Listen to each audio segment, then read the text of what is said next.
स्वागत है दोस्तों। हिंदी साहित्य के महत्वपूर्ण प्रश्नों की वन लाइनर जो श्रृंखला हम चला रहे हैं, आज उसकी 5वीं कड़ी है। इस 5वीं कड़ी में हम महत्वपूर्ण कवियों के विषय में आलोचकों के कथन वन लाइनर रूप में और उन कवियों की महत्वपूर्ण कविताओं के अंश भी देखेंगे, जिससे काव्य पंक्तियों वाली जो समस्याएं आती हैं वो आपकी हल हो जाएंगी। तो शुरू से अंत तक आप देखिए कि कितनी कविताएं किसी एक कवि के विषय में महत्वपूर्ण हो सकती हैं। हमने अपनी पिछली क्लास में पंत जी की कविताओं और उनके ऊपर शुक्ल जी की कही गई टिप्पणियों, लिखी गई टिप्पणियों को भी पढ़ाया हुआ है। आज की इस क्लास में हम निराला जी के ऊपर शुक्ल जी की महत्वपूर्ण टिप्पणियाँ और निराला जी की जो महत्वपूर्ण कविताएं हैं, जो परीक्षाओं की दृष्टि से उपयोगी हैं, उन सभी पर बात करेंगे और पढ़ेंगे। तो देखते रहिए, चैनल को सब्सक्राइब कर लीजिए और वीडियो को लाइक कर दीजिए। वन लाइनर वाली सीरीज़ आपके लिए कितनी उपयोगी है कमेंट करके आप ज़रूर बता सकते हैं, ताकि आगे भी हम ये सीरीज़ चलाते रहें। देखते हैं कि आचार्य रामचंद्र शुक्ल जी निराला के विषय में क्या कहते हैं। शुक्ल जी लिख रहे हैं कि बहुवस्तु स्पर्शिनी प्रतिभा निराला जी में है। ये कथन महत्वपूर्ण है। ध्यान रखेंगे कि निराला जी के विषय में यह किसने कहा है कि बहुवस्तु स्पर्शिनी प्रतिभा निराला जी में है, तो ये आचार्य रामचंद्र शुक्ल जी ने कहा है। शुक्ल जी आगे लिखते हैं कि इनकी भाषा में व्यवस्था की कमी प्रायः रहती है, जिससे अर्थ या भाव व्यक्त करने में वह कहीं कहीं बहुत ढीली पड़ जाती है। यानी शुक्ल जी लिख रहे हैं कि निराला जी में उनकी भाषा में व्यवस्था की कमी प्रायः झलकती है। यानी ऐसे वाक्य आपको लगेंगे कि ऐसा लगेगा कि संगीत की योजना के लिए उन्होंने शब्दों को रखा हुआ है, जिससे अर्थ या भाव प्राप्त करने में कठिनाई हो रही है। आगे ये हम कविता की पंक्तियों के माध्यम से भी समझेंगे। देखते हैं आगे। आचार्य रामचंद्र शुक्ल जी लिखते हैं कि छायावाद ने पहले पहल बांग्ला की देखा देखी अंग्रेजी ढंग की प्रगीति परंपरा का अनुसरण किया। इस नए ढंग की ओर सबसे पहले आकर्षित हुए निराला जी। यानी हुआ ये कि छायावाद में बांग्ला की प्रवृत्तियों का अनुकरण दिखाई पड़ता है और बांग्ला ने अंग्रेजी काव्य परंपरा की जो एक प्रगीत परंपरा थी, प्रगीत परंपरा को पकड़ा और जिसका प्रभाव बांग्ला पर दिखाई पड़ता है, और बांग्ला से सबसे ज़्यादा प्रभावित ढंग से निराला जी पर दिखाई पड़ता है। प्रगीत परंपरा में होता यह है कि नाद सौंदर्य की प्रवृत्ति बढ़ जाती है। कविता में ऐसा लगेगा कि नाद, लय, संगीतात्मकता प्रवेश कर रही है, और संगीतात्मकता के प्रयोग या प्रवेश के लिए शब्दों के चयन पर बहुत सावधानी देने की ज़रूरत पड़ती है कि जितने सुंदर सुंदर शब्द, लय वाले शब्द रखे जाएंगे, उतना नाद सौंदर्य बढ़ेगा। ये प्रगीत परंपरा के लिए आवश्यक था। निराला जी ने इसी पर बहुत फोकस किया, जिसकी वजह से शुक्ल जी लिख रहे हैं कि कहीं कहीं जो है भाव या अर्थ ग्रहण करने में ये भाषा ढीली पड़ जाती है। तो ये सब कविताओं के माध्यम से आपको देखने को अभी मिलेगा। देखते हैं आगे। शुक्ल जी लिख रहे हैं कि गीतिका में इनके ऐसे गीतों का संग्रह है जिनमें कवि का ध्यान संगीत की ओर अधिक है, अर्थ समन्वय की ओर कम। तो ये बात ध्यान दीजिएगा। जिन काव्य संग्रहों के विषय में शुक्ल जी ने लिखा है, उनकी महत्वपूर्ण पंक्तियों को हमने यहाँ पे बताया है। गीतिका के विषय में उनका यही लिखना है कि ये गीतों का संग्रह है और इसमें संगीत की ओर उनका ज़्यादा ध्यान है, अर्थ समन्वय की ओर ध्यान कम है। आगे और देखते हैं महत्वपूर्ण पंक्ति। वे लिखते हैं, संगीत को काव्य और काव्य को संगीत के निकट लाने का सबसे अधिक प्रयास निराला जी ने किया है। हमने इस पंक्ति को कई बार वस्तुनिष्ठ प्रश्नों में पढ़ाया है। जो लोग लगातार क्लासों से बने हुए हैं, अपडेट हैं, वे देख रहे होंगे कि ये पंक्ति निराला जी के बारे में बहुत महत्वपूर्ण पंक्ति है शुक्ल जी की, इसलिए हमने इसे कई बार आप लोगों को बताया है। संभव है आने वाली परीक्षाओं की दृष्टि से ये उपयोगी होगा। अब देखते हैं कि आगे कौन सी कविता है जिसमें आप देख पाएंगे कि निराला जी की जो ये कविता है, अभरण भर वरण गान।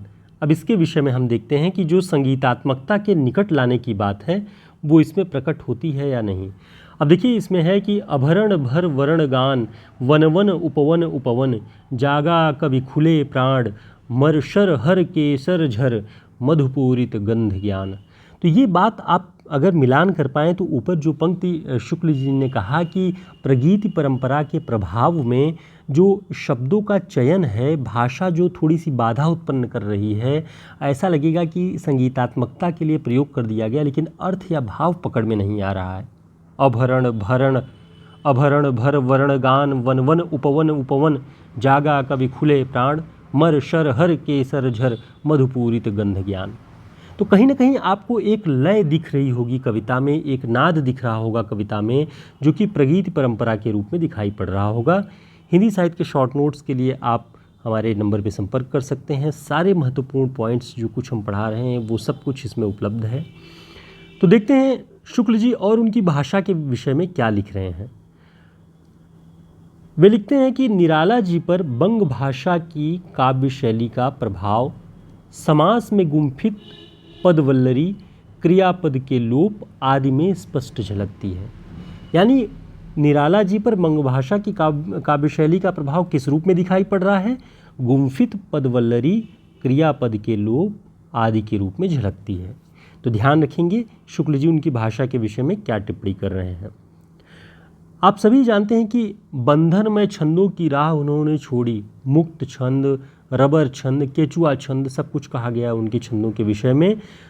वो किसके आधार पे? देखिए निराला जी की ये पंक्ति दोहराई जाती है उनके मुक्त छंदों के प्रयोग के विषय में।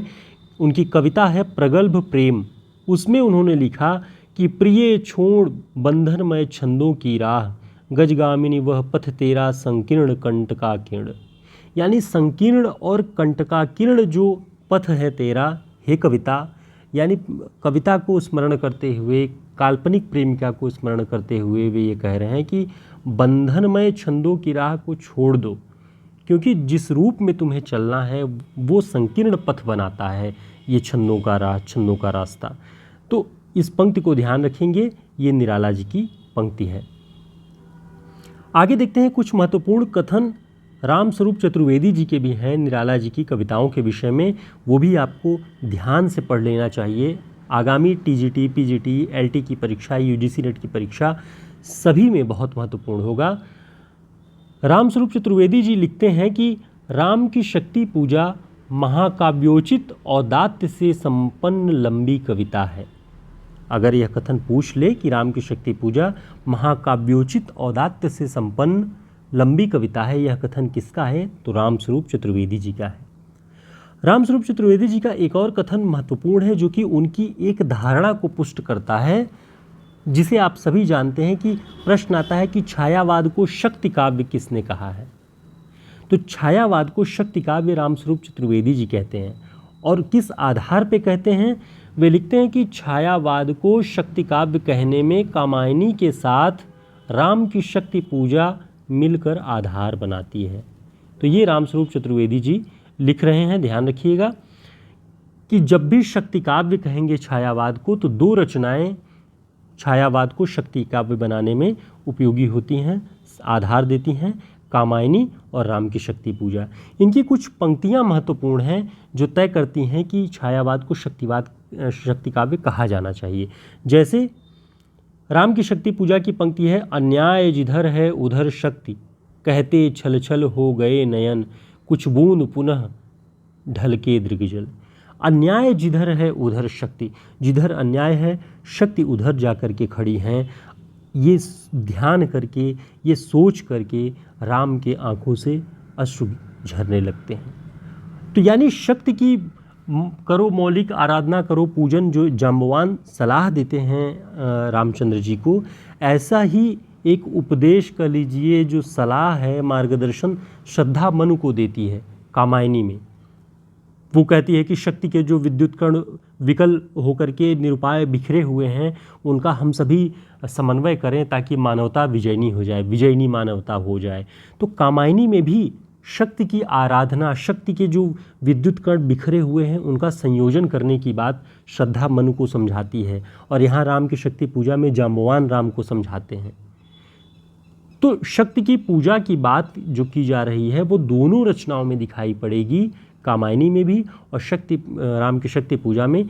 इसलिए रामस्वरूप चतुर्वेदी जी छायावाद को शक्ति काव्य कहते हैं। आगे देखते हैं तुलसीदास कविता की एक महत्वपूर्ण पंक्ति है जिसमें वही भाव दिखेगा जो राम की शक्ति पूजा में है। जैसे अन्याय जिधर है उधर शक्ति, वैसे ही तुलसीदास कविता में भी है कि भारती इधर है उधर सकल।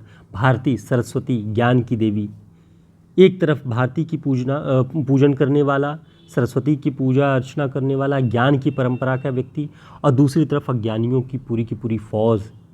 तो ऐसे भाव उस दौर में निराला जी के मन में थे। तो ये तुलसीदास कविता की पंक्ति है। धैर्य से 15 से 17 मिनट आप निकाले रहेंगे तो निराला की जो भी महत्वपूर्ण पंक्तियां हैं उससे आपका परिचय हो जाएगा। तुलसीदास कविता में वे लिखते हैं कि होगा फिर से दुर्धर्ष समर। दुर्धर्ष समर की बात है, लड़ाई की बात है, क्योंकि आराधन से ही दृढ़ आराधन का उत्तर देने की बात राम की शक्ति पूजा है। तो यहाँ भी तुलसीदास कविता में भी ऐसा स्वर है कि होगा फिर से दुर्धर्ष समर, जड़ से चेतन का निश्वासर। भारती इधर है उधर सकल, जड़ जीवन के संचित कौशल। जय इधर ईश है उधर सबल माया कर। इधर ईश की वंदना है और उधर सबल माया कर, माया के सबल मजबूत हाथ हैं उधर। तो कहीं ना कहीं जो रचनाकार है, जो सामान्य व्यक्ति है, उसका पक्ष कमज़ोर है और शक्ति, सत्ता, बहुत सारी चीज़ें एक तरफ होके उनके विरुद्ध खड़ी हुई हैं। तो ये दुर्धर्ष समर हो रहा है लगातार, निराला की कविताओं में ये प्रकट होता है। शक्ति संचय की बात, संचित कौशल की बात, उनके प्रयोग की बात इन कविताओं में दिखाई पड़ती है। तो तुलसीदास कविता की ये पंक्ति है, इसे भी आप याद रखेंगे। कुछ और महत्वपूर्ण पंक्तियां हैं, जैसे सरोज स्मृति की जो पंक्ति है वो आपको ध्यान रखना है कि वैसे ये कविता अलग है। कौन तम के पार रे कह, अखिल पल के स्रोत जल जग, गगन घन घन धार रे कह, कौन तम के पार रे कह। तो ये कविता निराला जी की है। कौन तम के पार रे कह, ये पंक्ति आए तो ध्यान रखेंगे निराला जी की है। सरोज स्मृति से है, दुख ही जीवन की कथा रही, क्या कहूँ आज तक नहीं कही। तो ये जो है सरोज स्मृति की पंक्ति है। सरोज स्मृति से ही एक और महत्वपूर्ण पंक्ति है, पहचानना है बस आपको कि ये किस रचना में है। लिखते हैं कि लिखता अबाध गति मुक्त छंद, पर संपादक गण निरानंद, वापस कर देते पढ़ सत्वर, दे एक पंक्ति दो में उत्तर।